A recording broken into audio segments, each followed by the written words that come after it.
আমি তো তোমার নাম বলি নাই জান্নাত, তুমি নিজেও আমার কথাটা প্রমাণ করবে। মনি, জান্নাত, থামো তোমরা। শুরুটা তো আমি করি নাই নাইলা। তাহলে কি শুরু আমি করেছি? তুমি আমাকে কেন ইঙ্গিত করে কথা বলছো? কারণ আমি দেখলাম তুমি জুতার ফিতা বাঁধার সময় তোমার চোখটা জুতার ফিতায় না, মাটির দিকে ছিল। তার মানে তুমি আমার কথা শোনার চেষ্টা করতেছিলে। তোমার কোনো কথা শোনার আমার ইচ্ছা হচ্ছে না মনি। মানে সব সময় নিজে যেটা ভালো মনে করো সেটাই ঠিক বলে মনে করো। Stop it, I say stop it. আমাদের জীবনে এখন একটা ক্রান্তিকাল চলছে, আর দেশেও তাই। এই সময় আমাদের সবাইকে এক হয়ে থাকাটা খুব দরকার। আমি আর কোনো ঝগড়া চাই না। শোনো নাইলা, দেরি হয়ে গেল আসতে। আসলে মানে রাস্তায় অনেক জ্যামার আন্দোলন চলছিল, তাই না? জান্নাত, যেটা তুমি জানো না সেটা নিয়ে কথা না বলাটাই ভালো।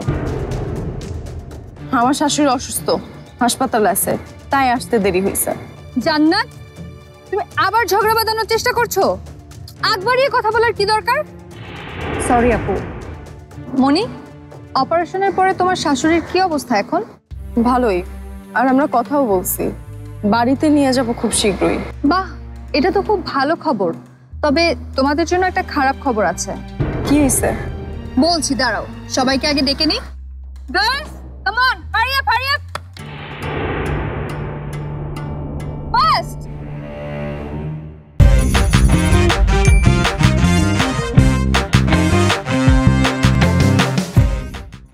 তোমরা অনেকেই হয়তো জেনে গেছো, অনেকেই জানো না, বিশ্বকাপটা কিন্তু আমাদের দেশে হচ্ছে না, এটা অনুষ্ঠিত হচ্ছে আরব আমিরাতে। আমাদের যে কোনো কন্ডিশনে মানিয়ে নিয়েই খেলতে হবে। তাই আমিরাতের পিচগুলো কেমন আচরণ করে সেই সম্পর্কে স্পষ্ট ধারণা থাকতে হবে। এক এক পিচের জন্য আমাদের দলের কম্বিনেশন এক এক রকম হতে পারে। এই যেমন দুবাই, আবুধাবিতে ব্যাটিং এর পিচ কিন্তু বেশ ভালো, আর বোলিং, পেস বোলিং এর জন্য কিন্তু অনেক ভালো। সেই তুলনায় শারজে স্পিন ট্র্যাক হয়। এই মুহূর্তে আমাদের পেস বোলিং অলরাউন্ডার বেশি প্রয়োজন। সেই ক্ষেত্রে স্ট্যান্ড বাই দল থেকে মনি আর চৈতিকে আমি বেশি প্রস্তুত থাকতে বলবো। তার মানে আমার অনুমানই ঠিক, আমি পেস বোলিং অলরাউন্ডার না বলে আমার জায়গায় ওরা মনিকে নেওয়ার চিন্তা করছে। না না, এটা কিছুতেই হতে পারে না। নাইলাপু, স্ট্যান্ড বাই থেকে মনিকে নেওয়ার সিদ্ধান্ত কি আপনার? তা হবে কেন? এই সিদ্ধান্ত তো বোর্ডের, আর এখনো চূড়ান্ত দল ঘোষণা করা হয়নি। তাই ভেন্যুর সাথে সাথে কম্বিনেশনেও পরিবর্তন আনা পর্যন্ত কারোর হতাশ হওয়ার প্রয়োজন নেই।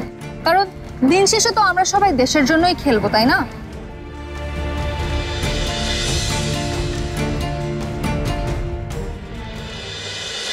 মাশরাফি জুনিয়র টিভিতে প্রচারিত হওয়ার পূর্বেই সম্পূর্ণ নতুন এপিসোড দেখুন শুধুমাত্র দীপ্ত প্লেতে।